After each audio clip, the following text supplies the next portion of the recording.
Okay boys, the activity I have for you here is going to be a little bit of origami. Now if you haven't heard of that word before, it's really just a fancy word for how we fold bits of paper into different shapes. And I'm sure all of you have done some sort of origami before because everyone has made a paper airplane. Now we've done paper airplanes in junior section before, but that's not what we're doing this time. This time we're going to make a boat, okay? Now, for those who were in the junior section last year, you probably remember how we had one of our ex-captains, Mr. Forrester. He came down a few weeks and he was telling us about some of the history of the Boys Brigade, how it started and those sorts of things.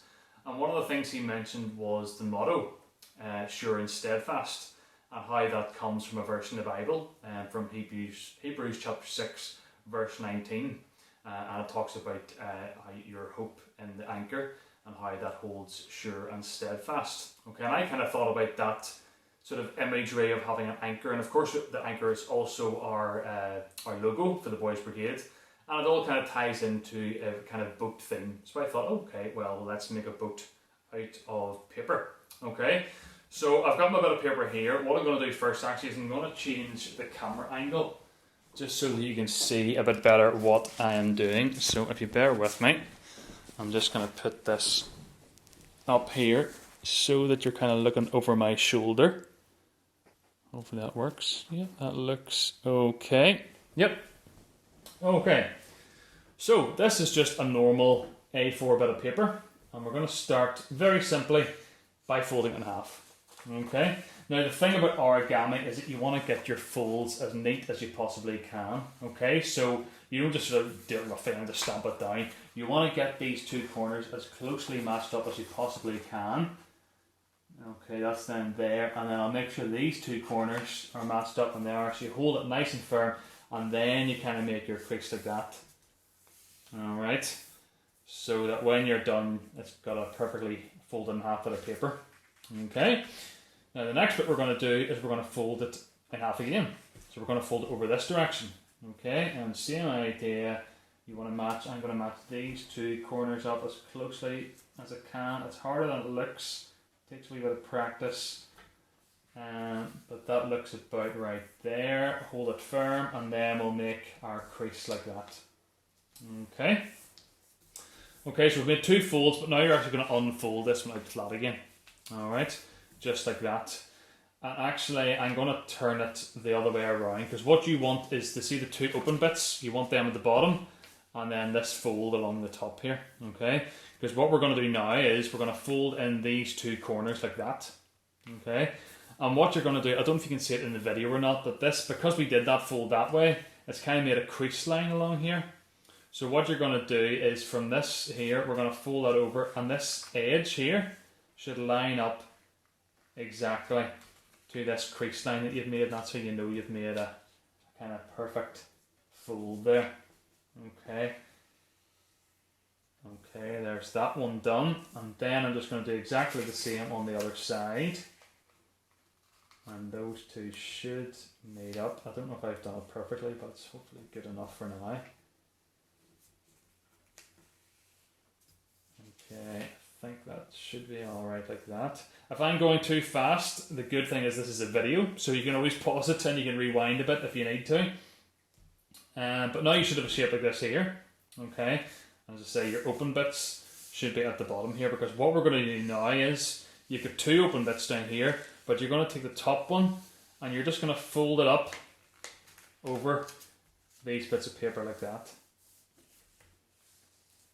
Alright. So now you have it like that. Now we're going to flip it that way, and you maybe guess we're going to fold up this loose bit the same amount to there, and we'll make that crease down there. Okay, so you've kind of got a bit of a hat shape at the minute.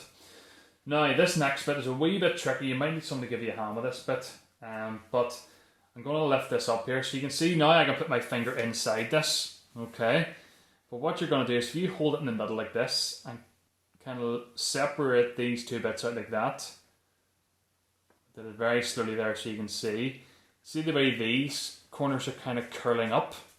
Okay, we're going to eventually press this down, but what I'm going to do is I'm just going to tuck in these corners like that and that, so that they fold over nice and neatly. And I'm going to do the same on the other side. We'll fold in those corners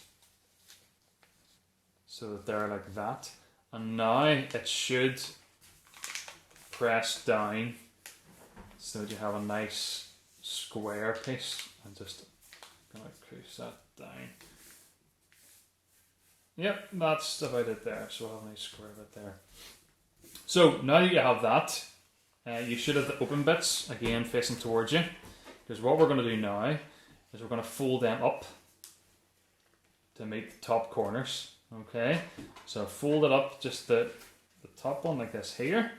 Make that crease. Now I'm going to flip it over. And I'm going to do the same on this side. Okay. And we'll make that crease like that. Okay, now we get another wee tricky bit, but it's similar to the last one, because if I lift this up, again, you'll see I'm able to put my finger inside of this. So what I'm going to do again is grab it in the middles and just separate them apart so that it pulls these two corners in. Like that, nice and slowly. And now you should have another sort of square or diamond shape like that. So I'm just going to put that down and I'm going to make these creases like that. Okay, and now comes a little bit of magic, because what you should be able to do now is if you grab these two corners and kind of pull them out. Oh, let me see, so we get stuck. Yeah, if you pull them out like this, you'll see we're now starting to get a little boat shape. So if I pull them all the way out till you get that sort of a shape, and then I'm going to just again, just finish off those creases. Okay, like that. And now if I lift it up like that, you can see when I have our boat shape, we've got a wee bit of a sail thing in the middle. We can open it up a wee bit at the bottom and just sort of make a bit more of a boat shape out of it. I can fix that. And let me just see, just kind of open it out a bit like that. Okay, and now that is kind of your little boat.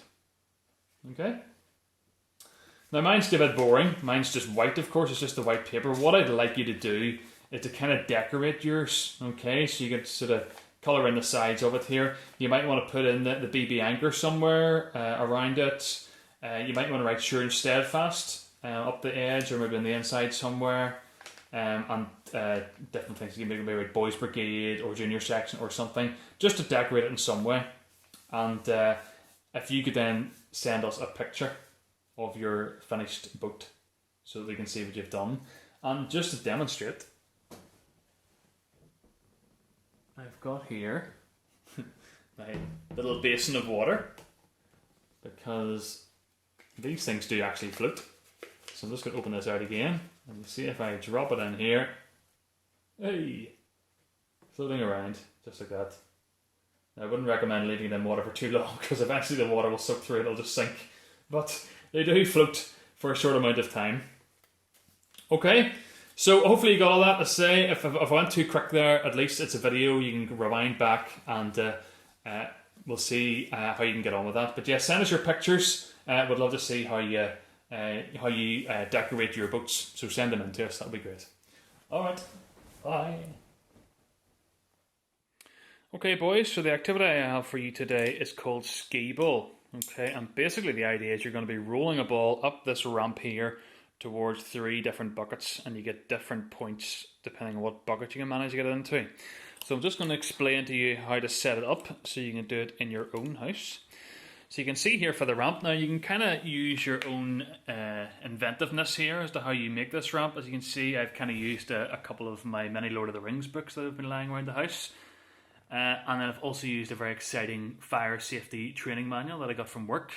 And I've kind of put the two of them together and propped them up, and this makes a bit of a ramp so the ball can kind of roll up here towards the buckets.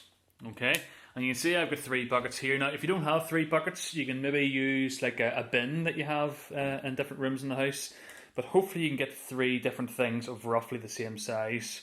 Maybe even a saucepan, actually, if your mum or dad don't mind you using saucepans for this game.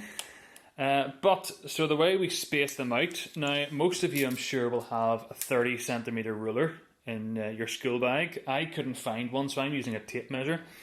But basically it's going to be 30 centimetres between the edge of your ramp and the first bucket, okay? And then 30 centimetres between the first 2 buckets and 30 centimetres between the second and third bucket, okay? And then the idea is, so you're just going to be using a tennis ball. Now, if you have more than 1 tennis ball, happy days. If you have 5, even better. Because what we're going to do is you're going to have basically 5 goes, and you're going to see how many points you can get in 5 goes. So if you get it in the first bucket is worth 10 points, second bucket is worth 20 points, and the third bucket is worth 30 points. Okay? And then you kind of add them up for your 5 goes. So I'm going to prop this camera up here, and then I'm going to have a wee go myself. Hopefully I can get the, oh dear, that hasn't worked. Get the angles right, okay, so that you can see everything. Bear with me, I don't think, can you see the third bucket? Oh, there we go. Okay, we'll try this then. So now I've only got 1 tennis ball, so I'm just going to have to go and get it each time. So what I'm going to do is I'm going to try and roll it up here, and we'll see, and oh, I'm a bit squinty there, no points for that one. Let's try another one. Try it again, come on. I was practicing this earlier, but you can see, oh, it hasn't really helped. I kind of hit the edge of that bucket, but no points there. This is harder than it looks, boys, believe me. Let's see if we can at least get, oh, something. Oh, there's my third go. I've still got absolutely nothing to show for it. Let's try another one. Here we go. Oh, there we go. There's a big 20-pointer. So I've 20 points so far, and that's 4 goes I've had, so I've got 1 more go. Let's see, I'm going to go for the big one. I'm going to go for 30 points. Here we go. Ah, just a bit short. Okay, so I didn't do too great there. I only got 20 points from my 5 goes. But you can see how you get on. So you build your course, have plenty of practice with it. And then if you get maybe your mummy or dad or whoever, brother or sister, someone to just take a video of you having your 5 goes so that we can see how many points you can get. And then if you send that video in to us, and we'll see who can get the most number of points. Okay, so send them in, we'll see how you get on. Hopefully, I'm sure you'll beat my score easy enough, which was only 20 points. So good luck, and see how you get on.